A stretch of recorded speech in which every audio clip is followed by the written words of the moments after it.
どうも、ワンピースの謎解く仮面 YouTuber、ゆえてなんぼのゆでろんです。ありがとうございます。いいね。チャンネル登録してね。今回は週刊少年ジャンプ2023年19号、ワンピース最新話、1080話、伝説の英雄を考察します。この1080話は3週連続神回です。そして今回の1080話で僕はワンピースにおける重大なことにやっと気づきました。12年も考察して今更気づいたことがあります。それは動画の後半でお伝えします。一緒に考えていきましょう。よろしくお願いします。まだ読んでいない人やコミック化の人は多いネタバレを含む内容です。よろしいでしょうか。いきましょう。まずはいつものように話数の理論から考えましょう。2週間前、この1080話は類似話数のつながりから奴隷解放の話であり、それは解放の戦士、太陽の神ニカの話や暴君クマの話だろうと予想しました。まとめると、話数のつながりから1080話は奴隷の話や太陽の神ニカにつながる話、それはつまり天竜人の奴隷クマの記憶の話か、暴君クマが暴れ出すのか。しかし1080話に解放の戦士ニカも暴君クマも登場していません。確かに登場していませんが、別の解放の戦士と暴君が登場しています。どういうことでしょうか。まず1080話の類似話数は80話と180話、そして今回は108話の3つです。80話でアーロンから解放されたいと願うナミ。一方1080話はコビーとモリアが黒ひげ海賊団から解放されたい。そして面白いのは80話の扉絵です。80話の扉絵にはしましま模様のシマウマと酒を運ぶサンジ。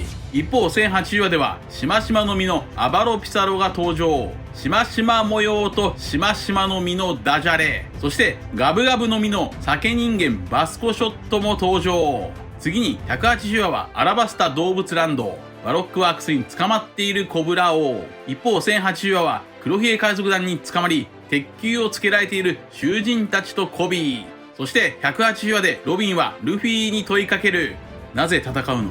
D の名を持つあなたたちよ。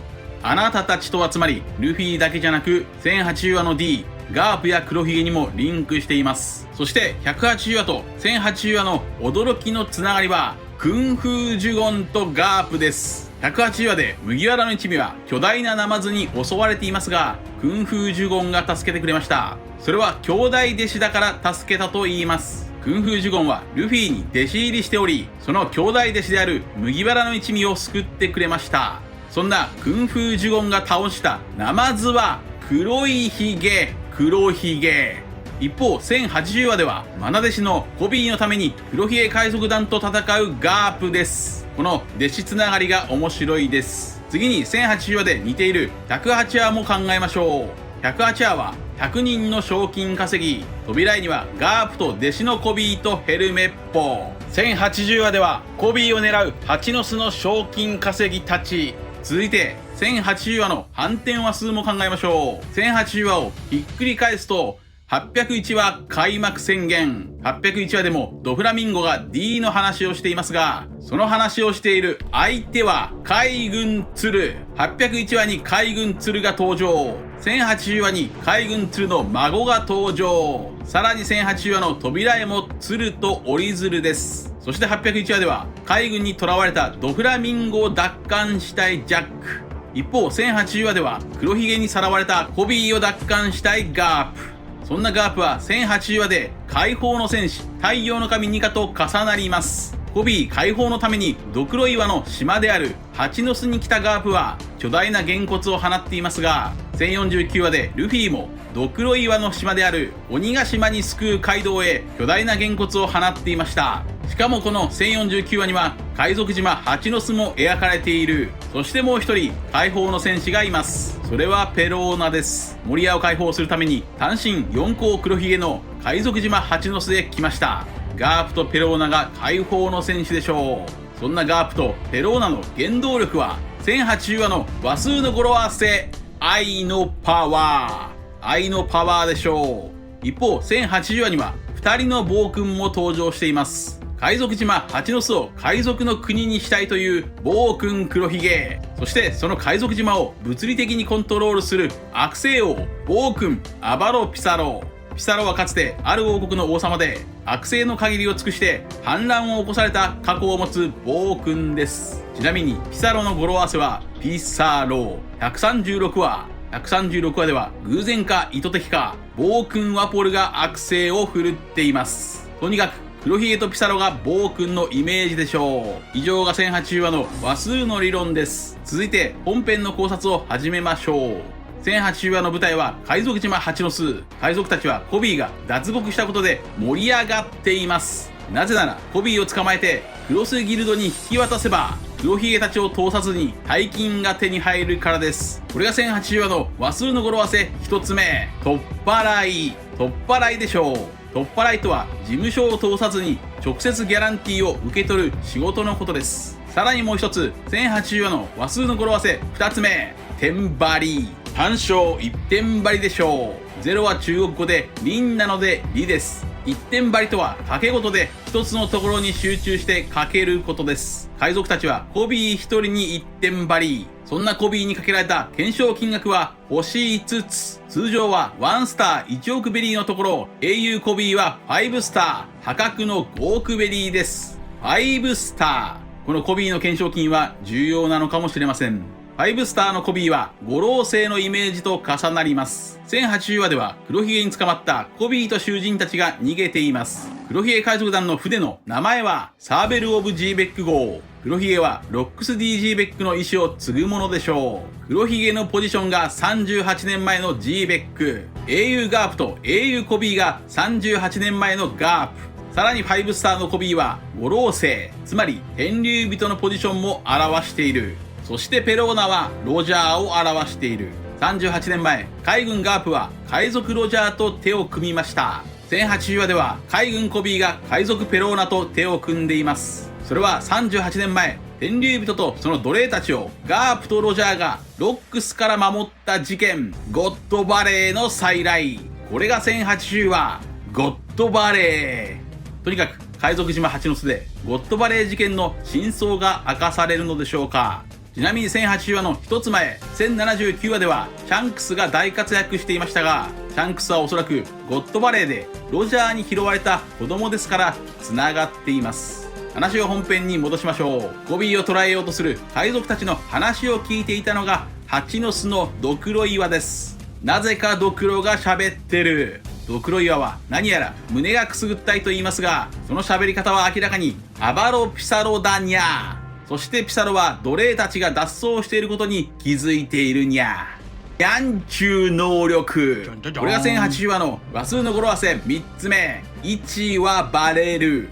位置はバレるでしょう。さらにドクロ岩のピサロは T 字に言うぞと脅します。そんな喋るドクロ岩を不思議に思う脱走中の囚人たちとコビー。位置がバレてしまうためコビーは自らおとりになります。一方、そのドクロ岩の中には黒ひげ海賊団、スケスケの実の雨の支流としましばの実の悪性王アバロピサロ。ピサロはなんと島のものと同化できる島人間。同化してるぜ。それはピーカの能力、石石の実の上位互換か。そして能力者軍団、黒ひげ海賊団たちの残りのメンバーの能力も明かされます。大酒のバスコショットはガブガブの実の酒人間。どうやら街を燃やせる大火事にできる能力。つまり酒人間とはアルコールの一種、引火するエタノールを操る能力か。一方、巨人族巨大戦艦サンファンウルフはデカデカの実の巨大化人間。そしてウルフはまだ熟睡中。ピサロはバスコショットにロッキーポートの修理が終わったばかりだから街を荒らすなという。これは一体どういうことでしょうか。つまりロッキーポートとは海賊島蜂の巣の港の名前なのか。黒ひげはロッキーポート事件で英雄コビーのおかげで元ロックスの王直を倒し、海賊島蜂の巣のボスになれたという。その王直との戦闘が蜂の巣で行われたのでしょうか。つまりロッキーポートイコール海賊島蜂の巣の港。ロッキーポート事件の英雄がコビーであり、ロッキーポート事件の首謀者はローです。ロッキーポートのモデルは2年前このように考えました。こちらです。つまりロッキーポート事件とはローが七部会入りするために起こした事件だと考えられます。そして海賊の心臓を100個集められたということは、それは100人以上の海賊を1箇所に集めたと考えられます。それがロッキーポート、とある港町なのでしょう。このロッキーポート、おそらく海賊を集めた港は映画パイレーツ・オブ・カリビアンや17世紀カリブの海賊たちの舞台となった海賊の港ポートロイヤルがモデルではないでしょうか。ポートロイヤルは大航海時代、現在のカリブ海の国、ジャマイカにあった港町です。当時のポートロイヤルには海賊たちが大量に流入し、密売や賭博で大賑わいしていたといいます。それはいわば海賊の港でしょう。実在した海賊の港ポートロイヤルならば、ロッキーポートとはやはり海賊島蜂の巣の港か。そうであればコビーとローは蜂の巣にいたことがある。そんなローは現在黒ひげと戦闘中なので、ロッキーポート事件の詳細はそこで語られそうです。場面は少し戻って黒ひげとコビーの会話へ。どうやら黒ひげが英雄コビーを誘拐したのは海賊島蜂の巣を世界政府公認の王国とし、その国王になるためだという。つまり黒ひげの人の夢は黒ひげ王国を作りたい。コビーが否定しても人の夢は終わらねえ。その黒ひげの夢はカイドウの夢とほぼ同じです。ドクロの島の黒ひげの夢が海賊の国。ドクロの島、鬼ヶ島のカイドウの夢も海賊の国。となると、先週考えたように、ルフィの夢の果ても海賊の国なのか。そうであれば、3年前考えたように、ルフィと戦う海賊たちの夢はほぼ一緒説が成立する。さらに3年前、ドクロの島のジャヤは、かつて D の国であり、海賊の国だったとも考察していますから、こちらの考察も楽しみになってきました。黒ひげは海賊の国を作り、それを世界政府に公認してもらうためにコビーを誘拐して政府を脅していますが、黒ひげはロマンチスト、空想家というよりも計画を立ててこなしていくリアリスト、現実主義者のようです。これが1080話の話数の語呂合わせ4つ目、問う覇王。問う覇王でしょう。しかしコビーは自分はソードだから交渉には使えないという。それは青木自枠ソードのメンバーはマリンコードを返上した海軍の特殊部隊で、ソードだけは世界政府の許可なしに4港を攻撃することが可能な上、指揮系統に縛られることもないという。しかしその代わり海軍はソードの行動に対して責任は取らず、いつでも切り捨てることができる。つまりソードとはソードだけに2つの意味で切り捨て御免。切り捨て御免とは江戸時代の武士に与えられた特権。4港を切っても罪にならない切り捨て御免。しかし問題を起こせば自分たちが切り捨てられてしまうトカゲの尻尾切り切り捨て御免。だからソードの隊長はトカゲのドレーク。そんな使い捨ての存在ソードのコビーですが、それでも黒ひげはコビーが英雄であることからコビーを見捨てるわけがなく利用価値があるという。そんなコビーはここで牢獄での出来事を思い出します。なんと牢獄で出会ったのはまさかのペローナ。4港の島蜂の巣で単独で乗り込んできた。それはモリアを助けたい愛の力。ペローナはモリアを育ての親として慕っていました。これが1080話の話数の語呂合わせ5つ目、愛のパワー。愛のパワーでしょう。1を愛と読むのはウィキペディアによると1の形が英語の愛に似ているからだそうです。ペローナの愛のパワー。そんなペローナはコビーにモリアを一緒に解放してくれるならコビーも解放するといい。コビーはこれを受け入れたようです。それはゴッドバレーのロジャーとガープのように。そして2週間前1080話は解放の戦士の話だと予想しましたが、解放の戦士1人目はまさかのペローナでした。ペローナとコビーの脱獄コンビ。この展開はインペルダウン編が先取りしてるでしょう。半年前ワノ国編の次はパンクハザード編とインペルダウン編にリンクすると考えました。こちらです。僕の考察を長年見てくれた方はおそらく理解できるとは思いますが、最終章の構造はこのような複雑な多重構造になっていると考えます。この予想は1059話の時点で行いました。つまりエッグヘッド編が始まる前の予想です。最近はこういう構造感の考察を当てても誰も褒めてはくれませんが、とにかく解放の戦士はペローナ。いやいや、ペローナが解放の戦士ってニカとペローナは繋がらないでしょ。そう思うでしょう。しかしニカは白い。白いはドーン。白い。461話。白いを表す語呂合わせは461話だけ。その461話ではルフィの影が入ったオーズが俺は海賊王に腐れなる。そして461話でペローナは白いゴーストを生み出していました。白い太陽の神ニカと白いゴーストプリンセス。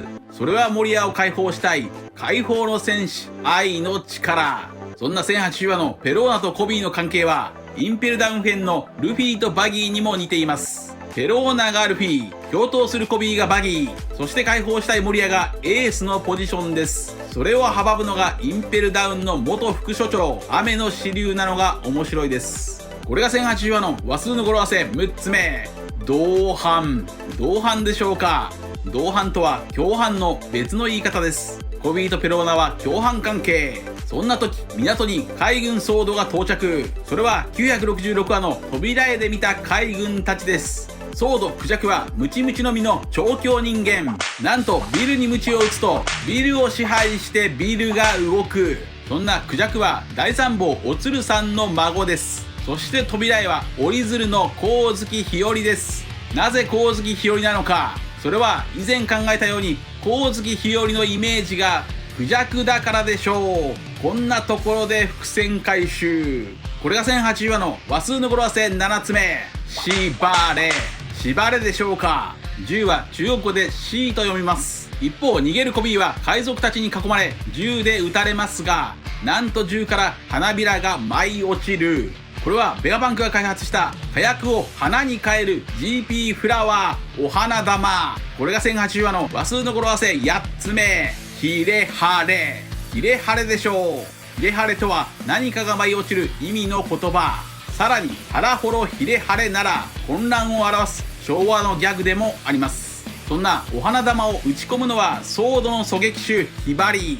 このヒバリはおそらくコビーのことが好きだから、ヒバリはヘルメッポと一緒に泣いてお願いしていた。これも愛のパワー。しかしヒバリはおそらく赤犬杯の娘です。もしもコビーとヒバリが付き合うことになったら杯が怖い。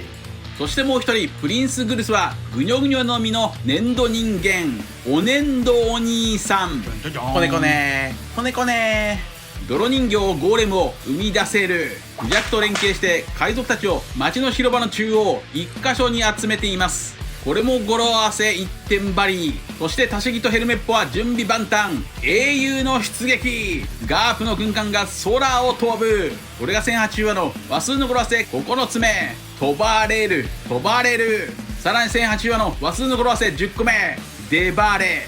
デバレでしょう。デバレとは遠方からの出張のことです。そんなガープはブラッハッハッハと笑いながら登場。笑うほどにか。とんでもない覇気をバリバリと貯めるガープ。ビブルカードには書いてありませんが、やはりガープも覇王色の覇気を持っているのか。コビーは海軍の未来であり愛弟子だというガープ。ソードたちの作戦により海賊たちを一箇所に集めて上空から特大のげんこつ。ギャラクシーインパクト。ニャンチューチュー。これぞ愛のパワー。解放の戦士ガープ。愛ある拳は防ぐ術なし。これが1080話の話数の語呂合わせ10個目。人暴れ。人暴れでしょう。英雄が暴れ出す。そしてここで僕はやっと気づきました。ワンピースで最も重大なことに12年も考察して気づきませんでした。1話から語られている富、名声、力、この世のすべて。その3つがワンピース一つなぎの代表だと言われていますが、この世のすべて違います。富、名声、力はこの世のすべてじゃない。愛が足りない。愛の力でペローナはモリアを助けに来ました。愛の力でガープ、ヘルメッポ、ヒバリはコビーを助けに来ました。S シャークから波を守りに来たサンジもそれは愛の力だという。これがどういうことなのか今はまだわかりませんが、とにかくワンピース、富、名声、力はこの世の全てではない。愛が足りない。僕はこのように考えます。以上です。次にガープ VS 黒ひげ海賊団の戦いの行方を考えましょう。人の夢は終わらねえ。伝説の英雄ガープが負ける可能性があるのでしょうか。それは Twitter で1月に考えましたが、ガープがもしも負ける可能性があるとすれば、それは人質を取られると負ける可能性があります。そしてガープは白いひげ、白ひげです。白ひげは頂上戦争で黒ひげ海賊団たちに蜂の巣になっていましたが、ガープはどういう結末になるのでしょうか。またこの1080話では実に11人もの悪魔の実の能力者が登場していますが、最後のガープは能力ではなく人のパワー、特大の覇気一発で終わりました。カイドウ曰く、覇気だけが全てを凌駕する。蜂の巣の戦いは覇気 VS 能力者でもある。そんな黒ひげ海賊団たちは現在3チームに分かれています。黒ひげオーガー、バージェス、ドッキューの4人がローと対戦中。シリュウ、ピサロ、バスコショット、ウルフの4人がガープと対戦中。となると、エッグヘッドに来た黒ひげ海賊団のクルーは、2週間前に考えたように、オハラとのつながりと、パンクハザードとのつながりから、青生地、そしてラフィット、デボンの3人でしょうか。そのように考えると、黒ひげはハンコックの悪魔の実、メロメロの実を欲しがっていました。また、さらに、エッグヘッド編とつながるパンクハザード編で青生地は、元天竜人ドフラミンゴを凍らせていた。つまり、青生地の狙いは S スネーク、セラフィム。それを支配できる最高権力者、五老星サターン星。サターン星を拉致すれば、セラフィムと50体のマーク3が手に入る。そんな恐ろしい展開も考えられます。続いては次号1081話の展開を話数の理論から考えましょう。さーて、次回のワンピースは1081話の類似話数は81話と181話です。81話は涙。アーロンに裏切られたナミが助けてと涙を流す。そしてルフィが麦わら帽子をナミにかぶせて当たり前だ。こことつながるなら自分を助けに来てくれたコビーが涙を流してガープたちにお礼を言う。そしてガープは当たり前じゃ。次に181話は超カルガモクイズ。反乱軍を止めたいビビ。そのビビを狙うバロックワークス。しかしどれがビビなのかわからない。このカルガモクイズとつながるなら、例えばグルスが粘土で大量のコビーを作り出せば海賊たちはどれが本物のコビーかわからない。続いて1081話の反転話数も考えましょう。1081話の反転話数はありません。1081話とつながるのは81話と181話のみです。次に1081話の話数の語呂合わせ予想1つ目はドンパチ。ドンパチというのはどうでしょうか。ドンパチとは日本で銃撃戦の音、戦争を表す言葉です。引き続き蜂の巣での解放戦争が描かれるのか。1081話の話数の語呂合わせ予想2つ目は手配。手配というのはどうでしょうか。手配とは仕事の段取りをつけることです。1081話は黒ひげ海賊団のターンか。シリュウが仲間たちを指揮して戦力を手配しそうです。1081話の話数の語呂合わせ予想3つ目はジバチ。ジバチというのはどうでしょうか。ジバチとは黒い蜂、クロスズメバチの別名です。誰かが黒ひげ海賊団に蜂の巣にされてしまうのか。蜂の巣とは日本で体に無数の穴を開けるという意味です。蜂の巣にされるのは白いひげのガープなのか。それでは次に熊の記憶の話はいつでしょうか。熊の記憶の話が語られるなら次の次1082話がマッチしていそうです。なぜなら1082話の語呂合わせは天罰、重罰、怒発、自発、罪と怒りのイメージがあるからです。以上です。皆さんはどう思われましたか。ご意見や考察してほしい謎があればコメント欄までよろしくお願いします。ありがとうございました。またね。チャンネル登録やコメントよろしくお願いします。